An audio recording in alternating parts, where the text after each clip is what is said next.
Hey guys, so this is going to be Ask the SEOs. It's going to be Q&A. So we're going to need some Q's in order to give some A's.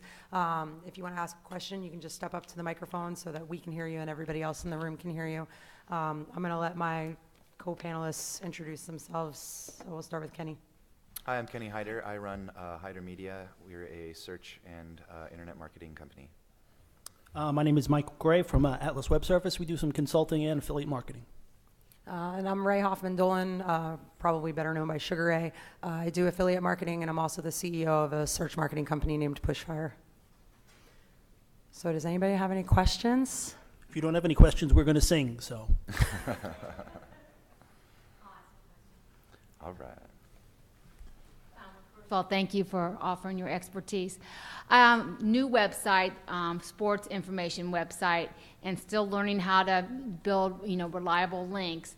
So one of the suggestions, obviously, is blogging on other people's blog, but you want to make sure that is the best suggestion on who you're blogging in, how you find out they're reputable blogs, so that you aren't just, backing links that are like from crap, blog sites. So you're asking like how to tell whether or not the site's actually reputable? Yes. Well, generally, blogging is like this big thing that's exploded with link building, and everyone knows there's a bunch of blogs that are networked out there and built for link purposes and stuff. But when you're doing like link development by hand, or for example, just calling the site or emailing the site or doing link dev that way. Basically, I always look for, the things that you'd look for as a reader of a blog. How would you trust this site, for its information? Does it get traffic? Does it have comments? Do, the posts look like they're written by, actual people that had a, idea for content and not just written, to create stuff on the internet for links and everything? I don't know. I think it's harder to find the sites that are crappy unless you're doing a network thing, and generally the types of sites that are in those big networks and everything that you would want to avoid, they don't normally look like a site that was built for the purpose of whatever the site is promoting. They look like throwaway sites that are built for links. So I think for us, we have a lot of criteria that we look for. So we want to make sure that the site looks like it has some type of design. If it has that default blue WordPress template, it's not something that we're going to go for. You check the last 10 guest posts. If any of them are about Viagra or breast enlargement or personal injury, it's probably a sign that it's not a really good blog. I tend to, for Q&As, list free tools, so they may not be the most reliable tools, but I know as an agency we have access to more expensive tools, but there's free ways that you can check it. So Kenny was saying check the traffic. You can check Quantcast to get an idea of the traffic. You can check Alexa to make sure just that there's actual people coming in there. If there's social buttons on the site, is there any life of social activity whatsoever? Are there comments on the posts? If there are ads there, are they tastefully integrated into the site? That's pretty much what we look for as far as making sure that a site is quality. We also typically tend to stay away from sites that do sponsored ads or sponsored footer links, because those types of sites may not necessarily get banned, so they may still have PageRank, MozRank, whatever you want to call it, but they may not pass any juice if there are known link sellers. So we don't target any blogs that have sold links on it either. Also, we never pay a review fee either. I would look to see what the posts are. Having guest posts is not a bad thing, but if it's all guest posts, that's probably a warning sign. Look to see some of the other guest posts. See, are they good quality, or are they all kind of following a standard format where it's a block of text and then just a footer link thrown in there. If you see stuff that's got that standard template kind of stuff, stay away from that. You want stuff where people kind of have the artistic license to go and put the links where they make the most sense, not just putting a wrapper out there for their bio link. And I just want to say that when you post on their site, you don't ever really put your exact site on the post. Just by you entering or applying to be on their site, that's your link back. You don't really mention your own site. It depends on how it's done. If it makes sense in the post, then put it in the post. If it doesn't make sense in the post, then put it at the end. John Smith writes for abc.com, blah, blah, blah. But you want to make sure that it's not a press release. You don't want to do a post where you talk all about your products. But let's say you do a post that's on a topic, and then you mention 7 different things. And if one of those things is something that you do, I don't see any problem with dropping a link to it. The only thing I would suggest, though, is that you're not the only link within the article. So just make sure that you're, drop 1 or 2 links to companies that are non-competitive, just so that from a user perspective, it's kind of like if you're going to try and if you're linking because it's going to be helpful to the user to click through to that link, typically that's the best rule if I'm to decide whether or not to throw it in the article. But pretty much if it's relevant to link to that within the article, I would suggest trying to do it within the article. But some guest bloggers have rules about that, and they'll strip them. So they'll strip them, and then they'll only have your bio link. So if you can, try and get it in the content, but at the very minimum, have it in your bio link so that if they do strip it out of the content, you still have the link from your bio link. And relevancy is key too. That's another thing that defines a quality link is that it's coming from a source that's relevant to whatever you're linking to. And for sports and information and stuff like that, there's all kinds of ways to draw relevancy between different verticals and industries online to whatever you're doing, as long as it's not blatantly. I mean, if you're posting about sports medicine or something on a finance blog, that doesn't really make any sense. You'd have to really stretch to make that connection. But in the case where you're developing links through other blogs and sites that are relevant or seemingly relevant to the type of content that you're trying to promote, it would make sense then in the content to link to those types of things, because you obviously would have an article crafted around the connection that you're making there. But it doesn't have to be like direct vertical either. So like, I don't know what type of sports site you have, but I'm just going to use a general example. But if you were to go to a parenting site and write a guest post on 6 ways to organize your kid's sports schedule this summer. My son's in football. It's like 10 hours a week, 5 days a week. It's essentially my life until October. But something like that, even though the direct parenting site isn't related to you, because the topic that you're writing on kind of merges the 2 worlds, it would be a fairly relevant link. So. Yeah, and if you were going to go on a travel blog, like the top 10 baseball stadium, how to see the top 10 baseball stadiums or something like that, or the stadiums to see before you die tour or something, Again, make your stuff interesting if you're going to step out of your vertical a little bit. Thank you. Any other questions? I was going to say, because you really don't want him to sing. I've heard it. Like, I love the mountains. Hi. We recently hired a new employee, and one of the things we want to do is begin to grow them into some SEO leadership for our company. For someone without any experience in that, what are the places where you would recommend to get them sort of an SEO 101 kind of training? Where should they start? Well, I think probably all of us offer that as a service from our businesses, but also, conferences and things like that, a lot of times will offer private sessions, and, I know Affiliate Summit has a number of, specialized tracks where you can go and they, will teach those sort of things. I would suggest sending them, maybe to a couple of those and, looking around for blogs and stuff just to get educated in the space first. Yeah, that's probably going to get your most up-to-date knowledge. If that's not within your budget right now, you can read some of the online SEO blogs, just kind of weed them out for quality a little bit. I know Bruce Clay's got some very basic intro stuff if it's an intro kind of person. There's probably some stuff on SEO Moz too for intro kind of stuff. Again, you just got to be careful that you're not getting them outdated information, because the core kind of always stays the same, but there's some outside stuff that does change, from this year to last year. It's completely different, or stuff that you shouldn't be doing anymore. I would say too that if like you're looking to do it like now, so like, there's a SEO focused conference in 3 months, but you want to do it now.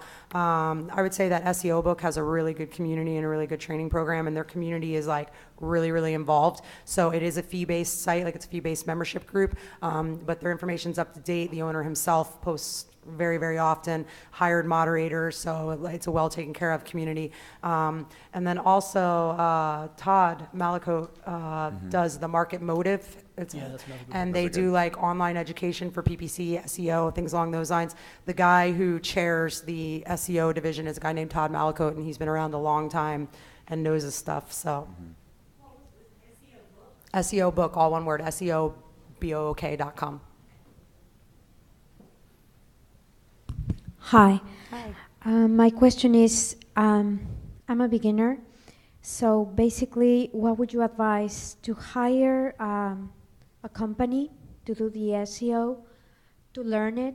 When I hear SEO, it's so scary. You guys look so confident, so knowledgeable, and it's so scary for a beginner. It's like, oh my gosh, I can understand half of what they are saying.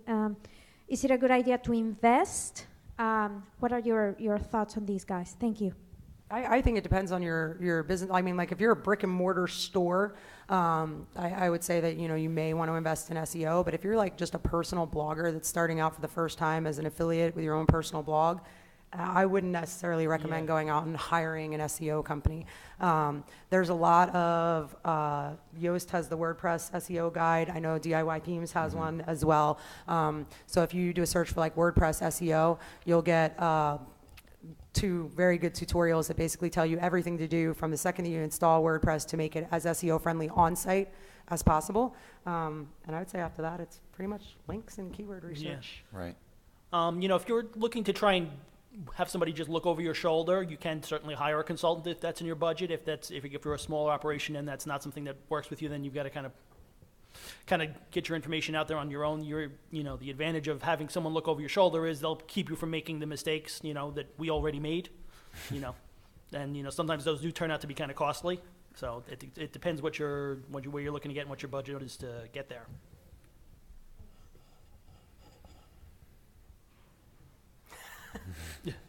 I'm like, please? It's like a firing squad. Yeah.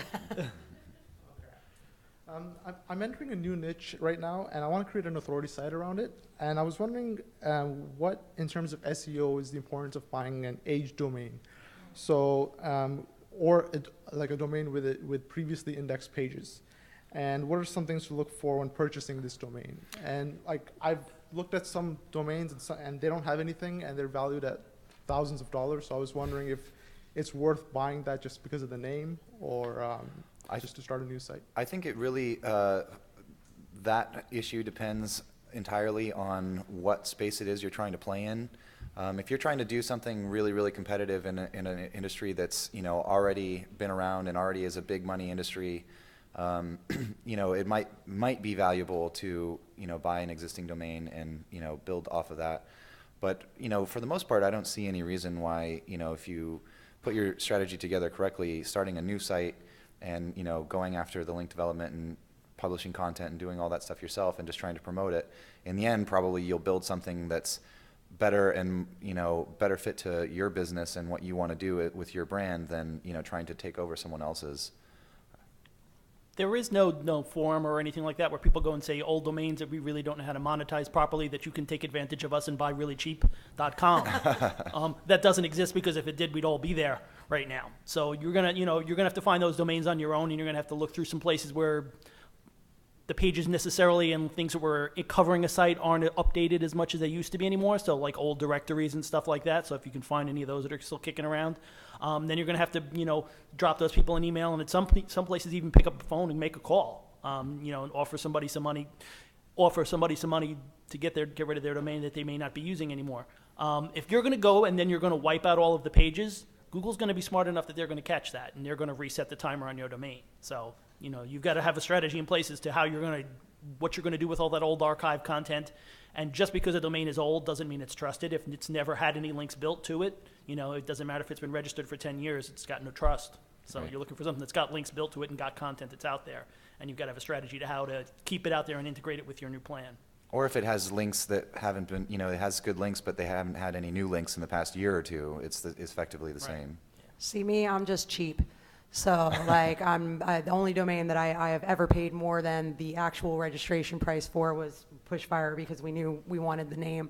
I think that, again, depending on the space, I think it might be a slight advantage, but it's kind of like, I'm trying to think of something else that's like minute, kind of like keyword-based URLs, where everybody thinks they need to completely redo their URL structure, to add keywords into it. And it's like, okay, well that'll help you a little bit in Bing, but other than that, so like I would say, unless it's a really good name and there's a reason that you want the name and that you want to buy it, I would go ahead and just purchase whatever domain makes sense for you. Only shell out for an old domain if it's a name you really want. Are you a churn and burn guy? Okay. Then it's That unlikely. might have had a different answer.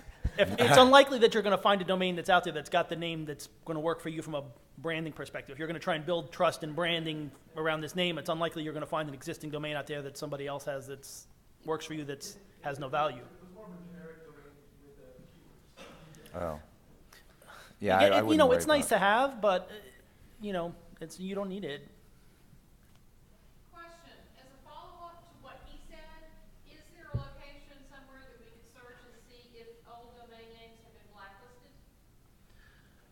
No. If you type the domain in and it doesn't show in Google, that's a problem.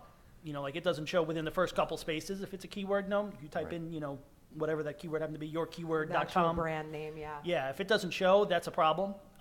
You know, you're going to have to look and see for mentions of that particular name and see where it's linked to and where it's mentioned from, and you know, do some backlink analysis before you buy it. If this is a premium domain, hopefully you know, it's not something you're not a couple $100 you're just throwing around here or there. Yeah, but no, there's no like official we Google hate the following sites type list. So There's also tools out there that I've used just for you know, link development and discovery on existing clients that come in.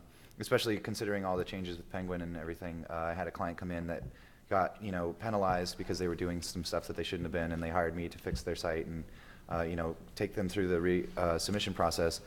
And there are tools out there that I'll use just for looking at, you know, to figure out which links that are pointed to the site that are bad. But basically, it's just like a bulk upload site :search operator for Google. So you can upload, you know, a list of domains, and then it'll, you know, perform a site : search for you on that domain, and then give you a list, and it'll show you, you know, which ones are indexed and which ones aren't.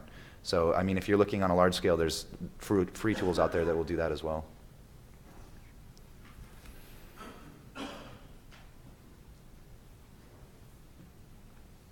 Hi guys, I have a question that's kind of been puzzling me for a while now, and I'm hoping you guys could help me out. So we started a website about 6 months ago, back in February.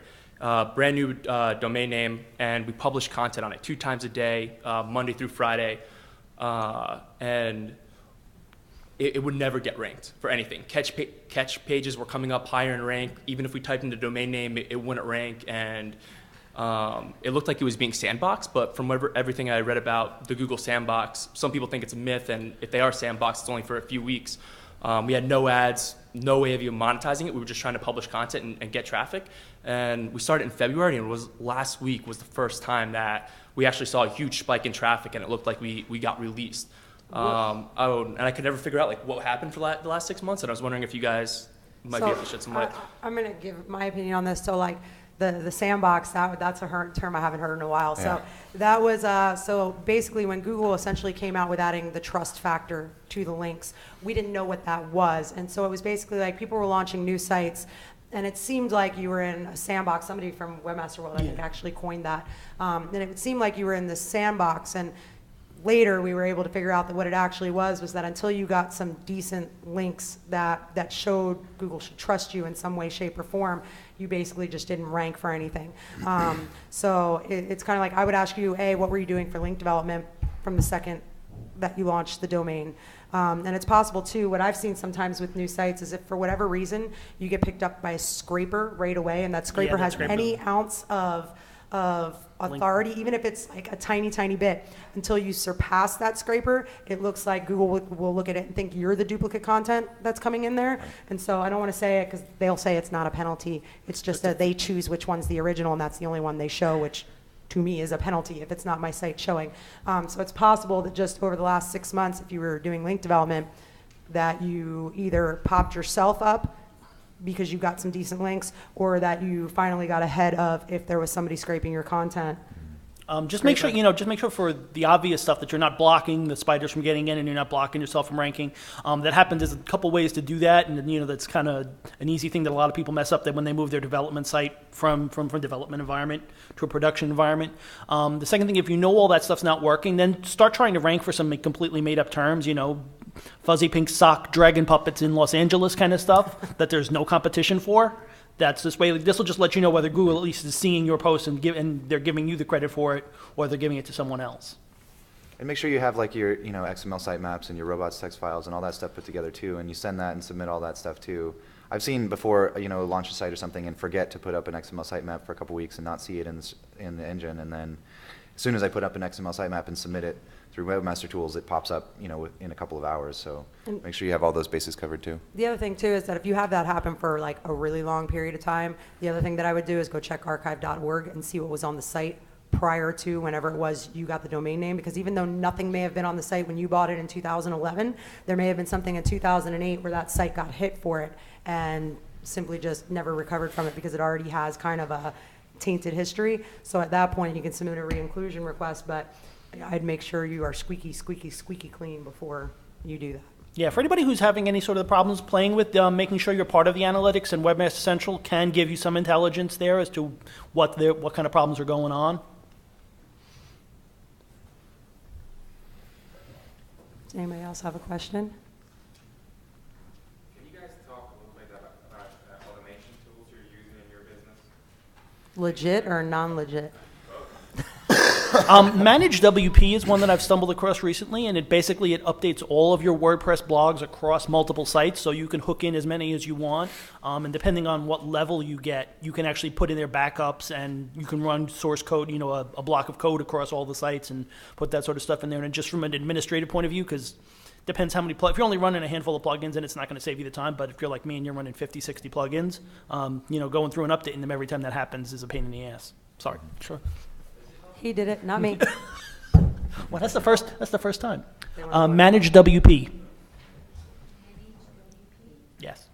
I mean, the majority of stuff that we use to do, if we do any type of automation, like way back in the day, I did some not so nice automation, but I haven't done that in years. So the stuff that we have now, like we build in-house. I think the only commercial ones that we do use Raven Tools, which gives us. Consider that automation? Huh? Do you consider that automation? I consider it automation when it comes into keyword research and the fact that they pull Majestic in. Yeah, you can pull reports and have them emailed without having to do anything and all that kind of stuff too. So I think that's more automation towards us. And then also, SEO Moz has actually the Open Site Explorer. I like quite a bit. So, but as far as like building things, are you talking in the regards of like building a scraper that goes out and scrapes Google in order to find linking opportunities or things along those lines? I think every single one that I use is in like we've actually right. I've built hired it. a developer we had people to build do my that. tools. Yeah. So it spits out the stuff, and the way you look at it, again, even though we do kind of the same thing, her recipe for getting there is different than mine. It's different from his. Nope.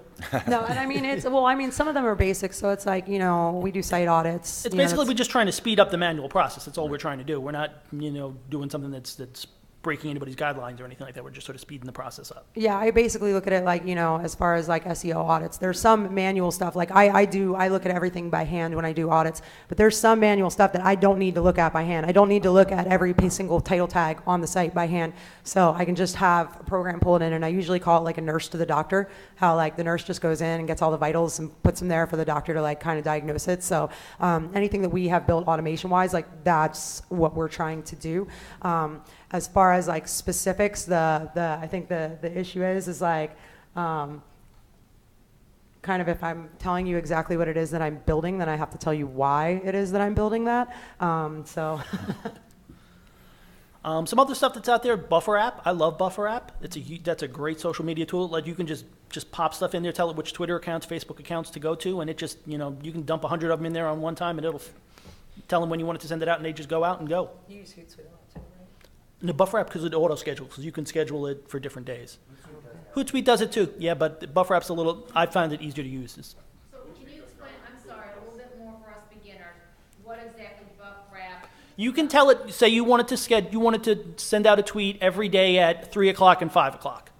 And you can say that have the same schedule for every single day and a different schedule for the weekend, or have it only do it on Mondays and Wednesdays, whatever the scheduling you want. And then you drop the text and the link in there, and it fills those blank spots automatically for you. So you don't have to sit there and go ahead and say, tweet this out next Monday at 3, tweet this out next Wednesday at 3. If you drop 100 of them in there, it'll fill that pattern. Well, and the advantage to that is like, so let's say, my blog at Sugar Ray. Well, I tweet under Sugar Ray, so I don't need to do that for that because I'm using social media myself. But I own tons of other affiliate sites that have accounts. So the advantage to that is you can sit down on a Sunday morning and in an hour schedule out social media across your affiliate sites for the entire month. week. Yeah. One of the sites I've been using a lot too, maybe a little bit more closely related, but there's a site called Ifit. I use that a lot because you can basically set up, automated alerts and notifications and searches and all kinds of stuff, and have it either email you or Facebook you or tweet you whenever it meets certain parameters, and it pretty much plugs into any website online that you'd be using on a regular basis for information. So I'd definitely check out Ifit. Did you just say Hootsuite just got Google Plus? Yeah, They have plus pages, not profile pages. Oh, okay, so just for, No, you can't. The only thing that lets you automated post to, there's a couple people, but Zite's probably the biggest at this point. okay. Sorry. I'm not sure how many F's is in if it. I think it's 4. It's It's if this, then that is what its real Right. name is, but So if you search Google for if this, then that Right. plugin, is it a? or It's what a is- site. It's a it's website. it's a website. Right, but if this, then that might bring up a ton of results, like will rank number 1 I'm for sure its name. we can. I don't know. It's I'll you know check that. comes up auto. And in my then thing. Buffer app is BUFFERAPP.com, correct? Yes. It's IFTTT.com. Yeah. Somebody saw that name and went, easy to remember. Anybody else have a question?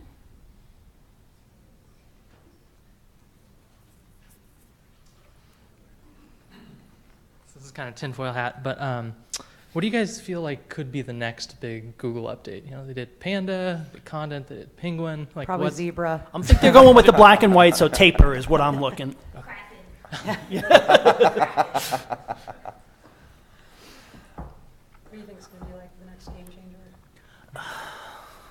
I mean, I think they're trying to figure out ways to validate actual human beings and create sort of like a human rank instead of just a page rank. I think, again, they want to try and step away from the links as much as they possibly can and incorporate social. They're not at a point Now, where we're they not can- saying they're not going to need links. Yeah, just to be yeah. clear. I'm not Just saying to be links are clear. going to completely Links disappear. are not dead. I'm not saying that, but I'm just saying they're looking for a way to give social a little bit more validation so that they can say, we can rely upon this at this particular point. How many And- people in this room know what rel author is? Okay, so you know how when you search Google and see the little pictures that show up next to some people's results? It's something called rel author, and basically Google is putting a code, you put a code on your site, and then you put a link on your Google Plus page and link your site and your Google Plus page together. And like my personal opinion is what they're trying to do is create almost like a human rank. And I'll give you an example of that. There's a guy named Danny Sullivan. He runs a website called Search Engine Land. And he used to run another website for about 9 years. And he built up a ton of trust, a ton of authority. He left that company and started his new company, which is Search Engine Land. And everything that he had done, even though he was one of the most trusted and authoritative people in SEO, everything that he had done was wiped clean. When he started that new site, it was like he had never existed before. And I think if I were Google, I'm looking for a way to make sure that that does not happen in the future. Not that the site that he was at loses everything from him being there, but he gets to take a little bit of that with him. And so I think that is going to be something coming up more and more and more, is they want to make sure that A, you're human, and that they want to make sure that, you know, you're able to retain some of the trust for things that you do that aren't necessarily on your site. So if you're a guest blogger on CNN on a regular basis, hey, you must be somewhat authoritative, and maybe they can transfer some of that trust from your name to your own site. That's pie in the sky. I don't think that they're there yet, but if I were them, that's one of the things And then I'd I be would aiming start to do. looking from there, you know, basically any individual person where they're being able to attribute, you know, authority to these people. Then from there, you know, the obvious step would be, you know, whatever these people say and talk about is going to add weight, and that'll be, you know, but we're at least a year or two away from that probably. Well, and it's kind of like, too, if you do a search for like, oh, I don't know about y'all, but when I do a search sometimes for affiliate marketing, it'll show me Missy and Sean. Like, it'll show me their profile pages, you know, because they post about it all the time. They talk about it all the time. So, I mean, I hate the fact, and I've said this multiple times, I hate the fact that Google's blackmailing us into using a social network that we otherwise would not use. But, you know, I think it is going that way. And so if you're a marketer, if you really care about where your site's going to be, it's a necessary evil to get involved there. I get you. You get me? I get you. Well, you're logged in, and we're Yeah. So So it's a question along those same lines. Along with those social indicators and real author, do you think they're going to tag Facebook and recognize that? I don't as think your real Facebook is ever author? going to let them in. Facebook hates them. Facebook hates So- them, and But they're going to have to incorporate a like and that I don't think credibility somehow. Facebook wants them to use that information. But You do know, you think- unless they can come to a financial arrangement, I don't think Facebook's going to let it happen. And But they Bing's, can now crawl and it, Bing's, though, can't Bing's they? ownership, So, I partial mean, ownership. Technically, they could crawl it so they could evaluate Nah, it. they blocked Google. They blocked Google for the longest time. I mean, you'd think it would make sense for them to use Facebook because Yeah. like that's the real social network that everybody uses that actually has like real people's data instead of just the marketing community's data. But the relationship there is so, fifth grade boys arguing over Yeah. a non-existent girl, that the likelihood that How they're about going to come to like Twitter and other networks? yeah, I Do you think that'll play? I think eventually, like like we were saying, right now it's hard to create a system that can use these types of information as an identifier because it's easy to abuse. The whole thing about, whatever Google does to change is, if it's going to be easy to abuse, it's probably something that's not going to really matter because they know that and have to deal with people like us all the time that are trying to find ways in and abuse their system. So once they, are able to sort out the social content and, activity that's out there and associate things, and have some sort of verification for people and profiles and stuff like that, I think, we're kind of just waiting until that happens. And the other thing is too is like Google came out and flat out said that they are using social signals in their algorithm. So I mean, I look at social signals more like a validation thing. So it's kind of like, okay, you just got 100 links to this page overnight. Yeah. Is anybody tweeting it? How many tweets did it get overnight if you got that Yeah. many solid links? So I look at it more like a checks and balances. It's just like, hey, we saw, this influx of new links. Let's check, is it being shared socially? Are people typing the exact title of your article into the search box? Are they typing your company name? And then there's also, I think social can give you a fresh bot type effect as well. Yeah. So, Yeah. for instance, I did at Pushfire, I do this series every year called Link Building with the Experts. And so when I did it, it got like, thousands of shares and like via the various social networks. And so I was ranking almost immediately from the second that it indexed it, I was ranking #1 for Link Building 2012. And then a week later, once it was stopped being tweeted, stopped being shared so much, we dropped down like 7 or 8 results. So I think it's got some effect, but I think that if you get 100, it would have to be like a constant rolling thing for it to really be able to help boost you 100%. But I do think it's counted, and I do think it's something that you need to look at. Yeah, absolutely. If there are other stuff that you're looking to try and give Google signals, anything that's got XML markup, that that sort of reviews, that sort of stuff, that I think is worth investing your time putting in there. Just be aware that it is a double-edged sword at some point that Google, may abscond with that data. Well, and a buddy of mine, Todd, and we had talked about this at Affiliate Summit Central, but it's also kind of like, too, you have to remember, Jesus Christ, I just lost my train of thought. Todd at Affiliate Summit Central. Oh, good. I have a question. Social signals. So we were saying that, it's kind of like there's sites that don't use social signals because people always say, well, what, if you don't have a Twitter button on your site, then you're not going to rank. And it's like, well, no, that's obviously somebody that isn't involved in Twitter or doesn't know about Twitter. But if you're going to put those social buttons on your site, do your best to make sure that they get used, because once they're on your site and nobody likes you and nobody tweets you and nobody +1s you, you're basically telling Google, no, I tried. People just don't like me. So, it's either you're not trying or you need to try and actually make sure that you're going to put some effort into social if you're going to attach social accounts to your website. How important is this concept about your IP address and those above and below it? Sorry? The associated IP addresses and the websites that they're associated with impacting yours. If you happen to be on the same IP address or Class C network as a guy who's running 500 casino sites, that's probably a bad thing. But unless that's the case, it's not something I would really worry about. I always do, an IP lookup. I use MX Tools is a free tool out there. They have that you can use to do research on that front. If you're looking to start a new site and you want to be competitive and rank and all that stuff, unless you see some huge problem that was on the IP or, in your neighborhood or something, that could potentially harm, in a big way because of something really big that they did that, they screwed up or got banned or something like that. I don't really worry about that as much. The only thing I do worry about is not, changing my IPs on my domains that I care about all the time. A lot of people seem to change hosts all the time and change their IP addresses for fun, and that's something that I try not to do, but even then I don't think it's a huge concern. I don't think I'd be worried about it unless there were 3,000 sites on the IP and 2,999 of them were spammers. Right.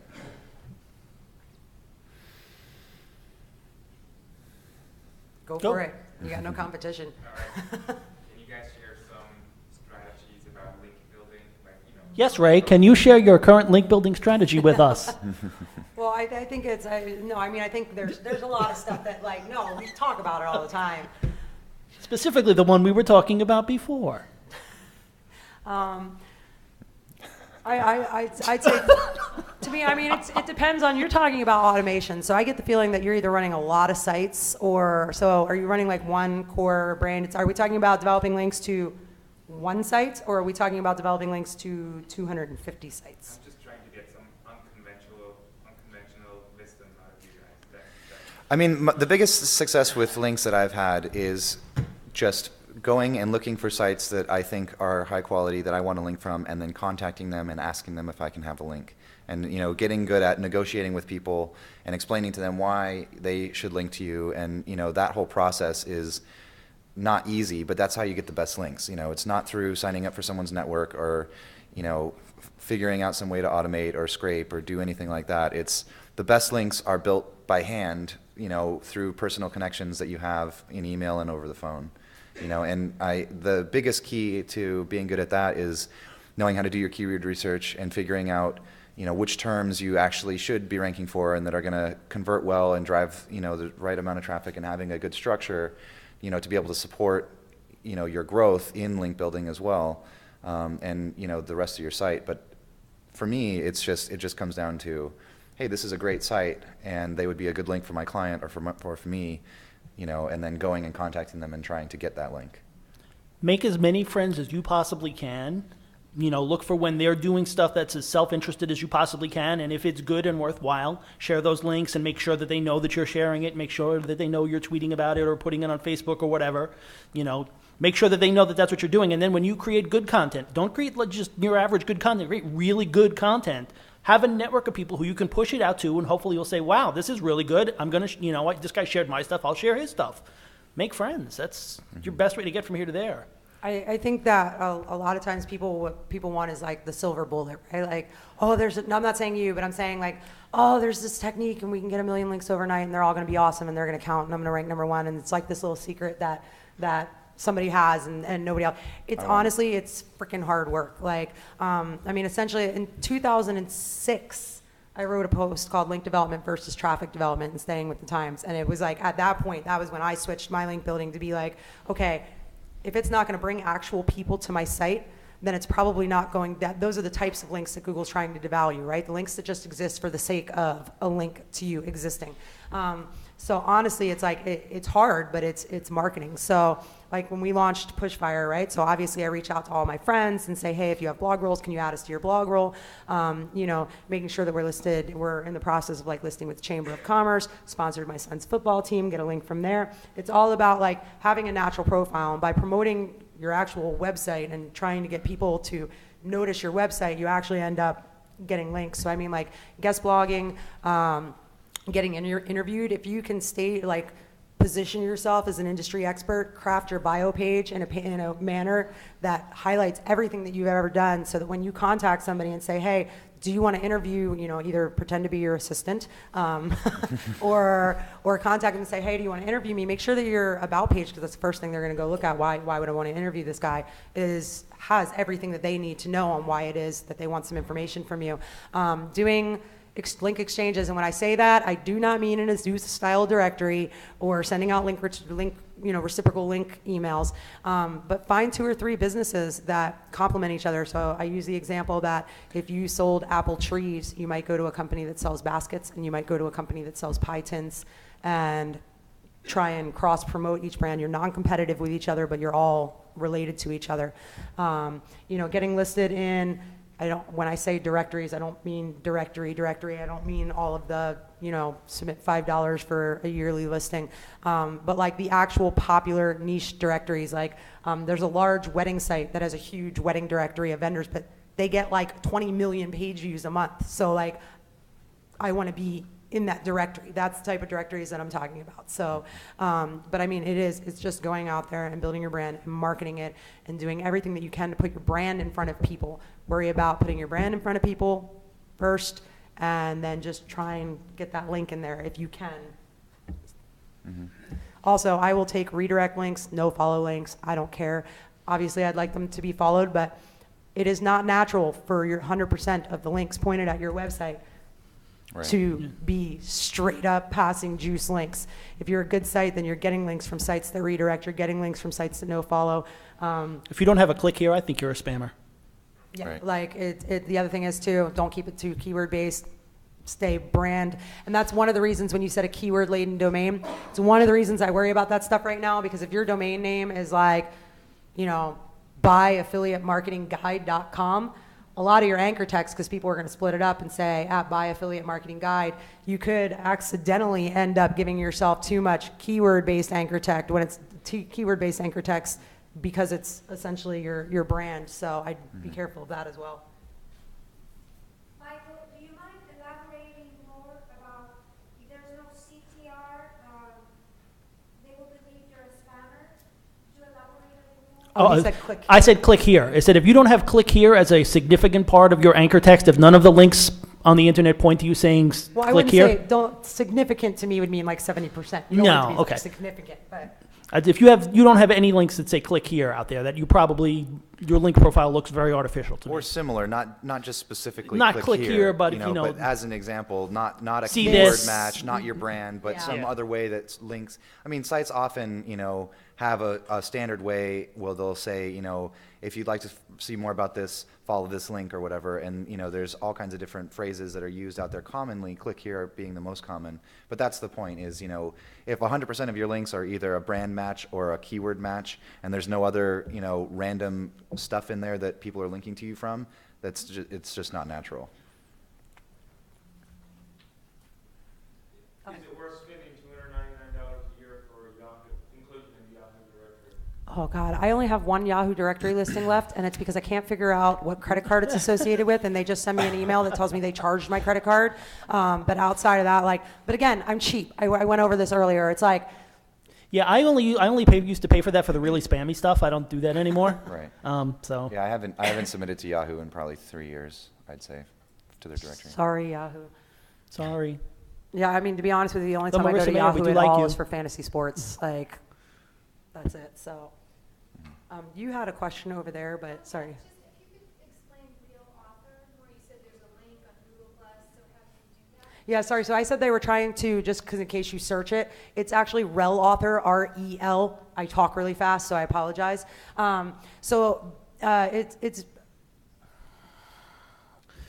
You go ahead. There's no easy way to get from here to there. Yeah, because unfortunately, Google made it hard as hell to do. They made it really, really difficult to do, and it's a much harder thing to do than it should be. But basically, what you need to do is you need to, on your site, set up a page, and you have to set up put some tags on there that say, this is me and I'm an author.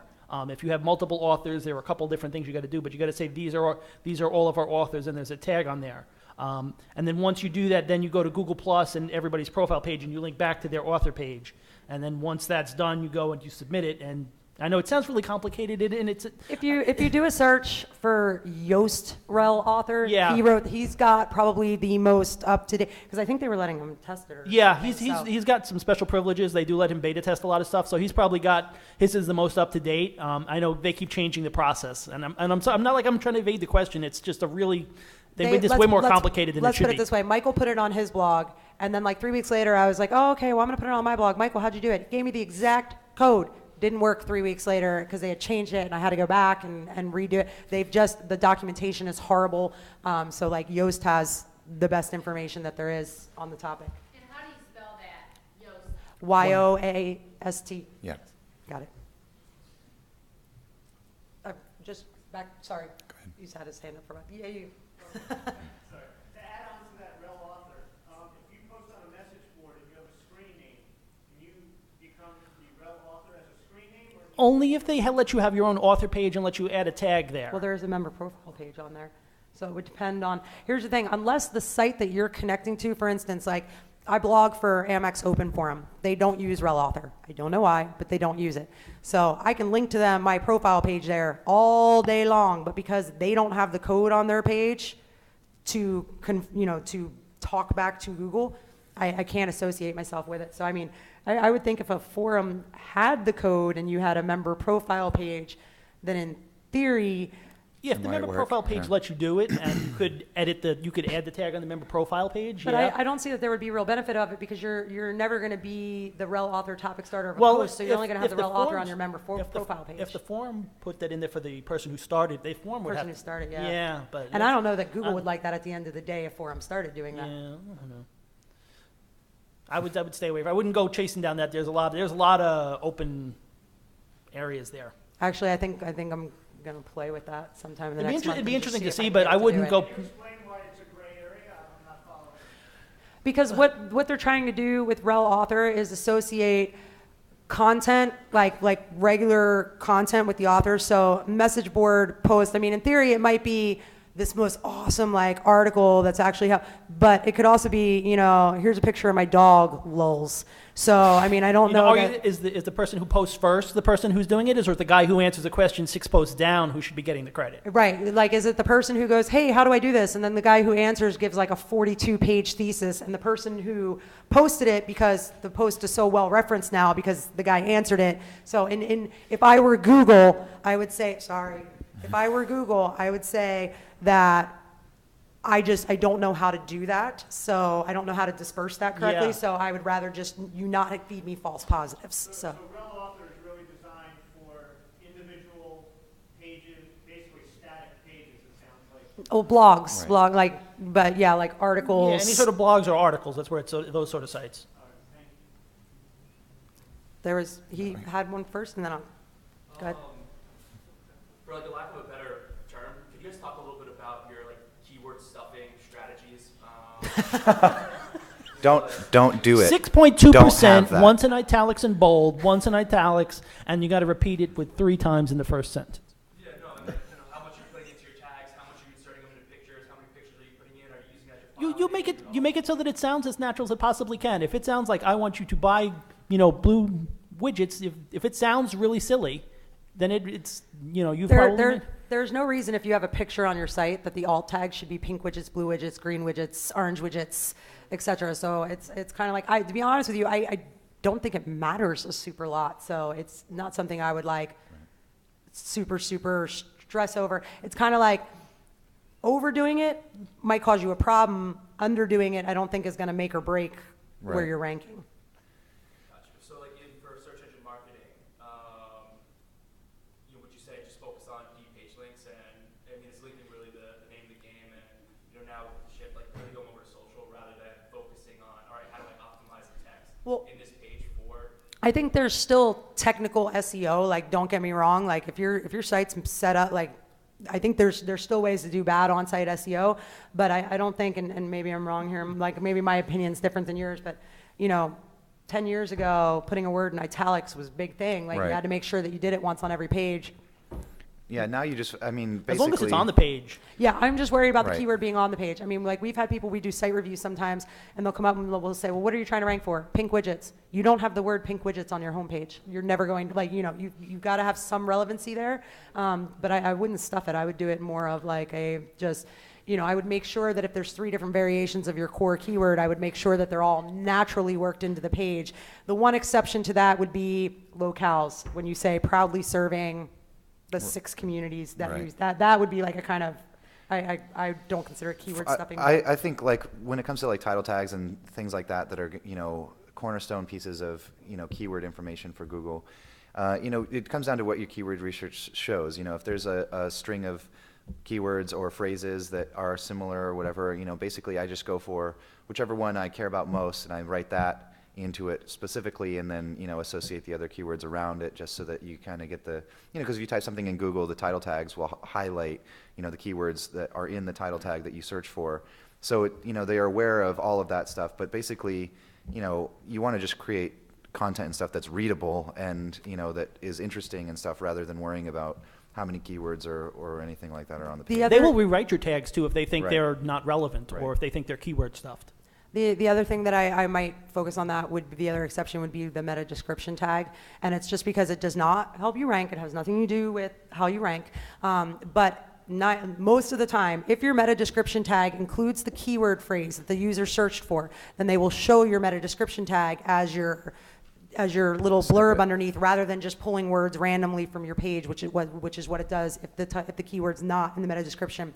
So I might pick your top 2 or 3 keyword phrases and make sure that they're in the meta description tag, because basically, and then write it up as almost like a mini marketing message. That's going to have nothing to do with how you rank. That's more going to be click through. So if the guy above you is number 1 and you're number 2, and he's got his copyright pulled because the keywords, happens to be included in his footer, and you have like a very well written call to action marketing message, it's going to increase your click through rate, even though it didn't increase your rank. So hopefully that made sense. But so y'all are loosened up now. All right. So the question is, which one should we invest in, microdata or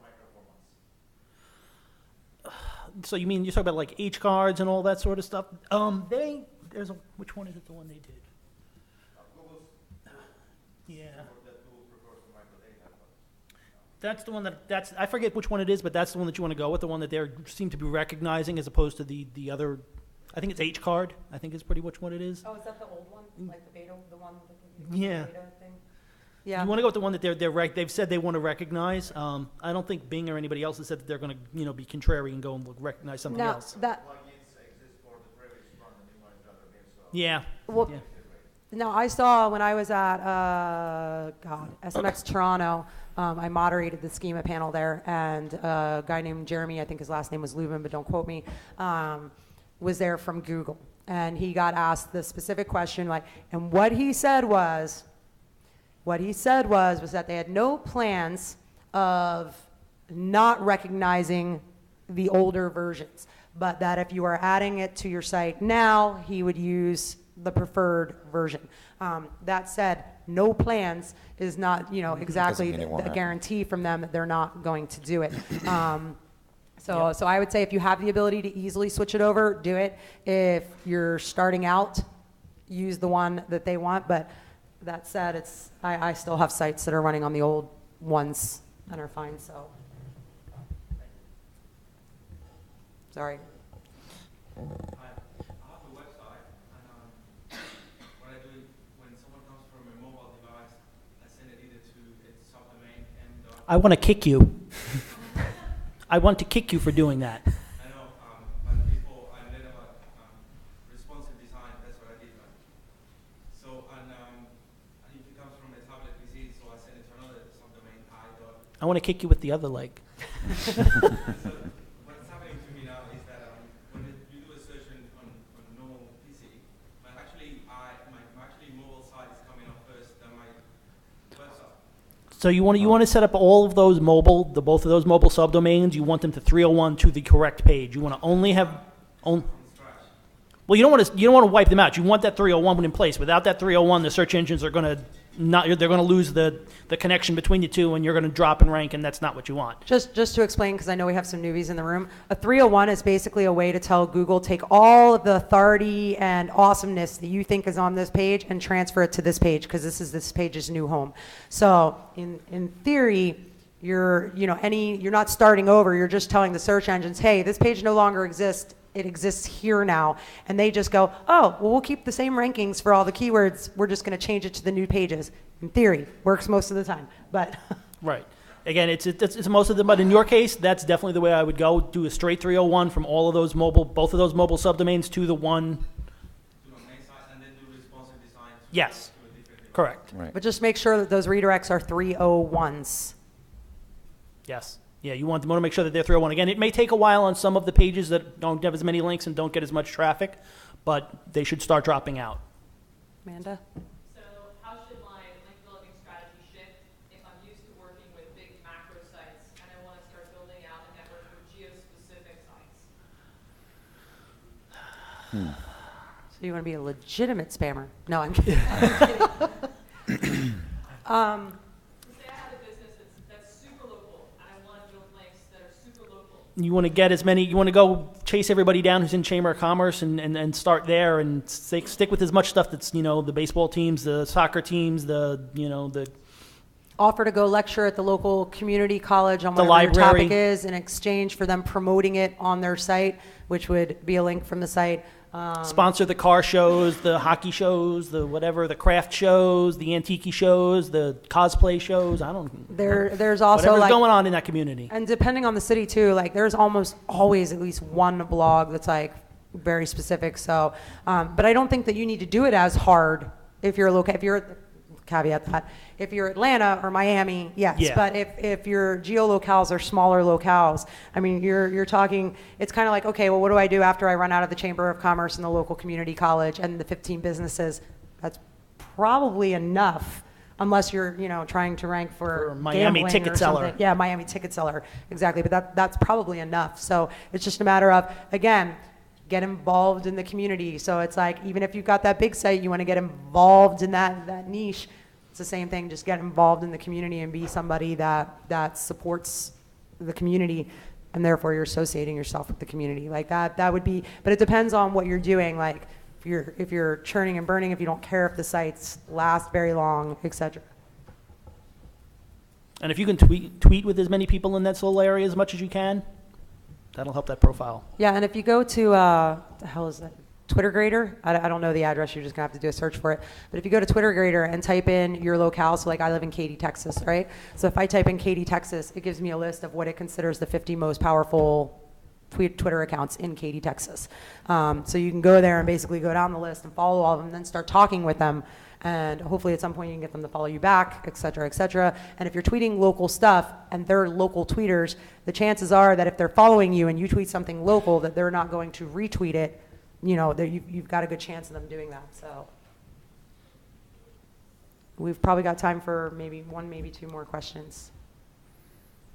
You win. How do you guys do keyword research? Any specific tips on that? Keyword, I like to, depending on, I do a lot of client work, running a consulting business. So a lot of times, I'll get businesses come to me and they have some idea of, their keywords, and they rank for some things and don't rank as well for other things that they're aware of. But generally, I like to kind of split it up in like a two-tier kind of phase, I guess. So basically, I'll, do all the research and figure out all the keywords that are going to be like the big high traffic keywords. I do a lot of stuff in, really competitive markets. So there's always like, the keywords that are like the big ones, the fantasy kind of keywords that you'd rank for. And then basically, I'll create another list that has the longer tail words and, different phrasing or, commonly searched for things, including those other, main categories that I'm going after. And then basically, I try to overlap them because it's a lot easier, to rank for longer tail keywords and everything. So depending on the client, I'll do it both ways depending on the situation. One way where I'll focus on the, the short tail big terms first and let the authority from the links that I build through those trickle down to the, longer tail keywords and, build up those rankings all at the same time.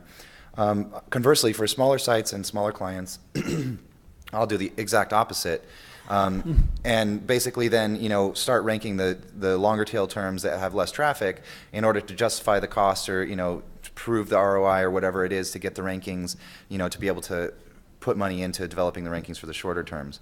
But I basically I look at it like if there's 5 main types of terms, from each one of those 5, there's going to be 10 or 20 other terms off of each one, and then you kind of focus on, depending on the type of keyword that you're going after and do your, whatever you're doing within those subcategories and, aligning them together. I agree with that. The other thing that I would add too is that if you're running PPC, is to kind of figure out what your top converting terms are and then take those terms in order of like traffic and Right. go for the highest cross points. Because it's kind of like if you can target a keyword that converts at 20% and it only gets 100 clicks a month, but you can target another keyword that's going to get you 7 times that, but it's only going to have a 0.06 conversion rate. I typically, like, if clients have that information for me, like if Right. you run PPC campaigns, it's one of the first things I ask them for is I need a list of your top 25 or top 50 converting keywords in your PPC campaign. Because the other thing is too, is the last thing that I want to do is target a term that isn't going to convert. So that's why that's like really, really useful. I'll also strip out informational terms. So if people are looking for how to, any term with the word free goes, unless what I have is free for whatever reason. Well, see, I like how-tos for that sort of stuff. I'd like that for link building, so it depends on. I like it for link building, but I'm not going to target my, it's not going to be the first key. I'm not going to purposely go after it. I will write content about it to build links to it because I know people are interested in it, but. See, so there's kind of a, we use the different keywords for different purposes. She's using some words for just to build links, whereas some just for conversion, so. Right. I saw she held it, but I don't know how long. We got 1 minute. One more question, anyone? Row. Let's be honest, we can't answer a question in under 1 minute. You got a yes or no question. All right, well, thank you guys very much for coming. Make sure that you fill out your make sure that you fill out your rating cards, and if you want to get in touch with any of us, Kenny is at Kenny Hyder. It's real creative on Twitter. Michael is at Gray Wolf, and I'm at Sugar Ray. So thank you very much for coming, guys, and for asking questions so he didn't sing.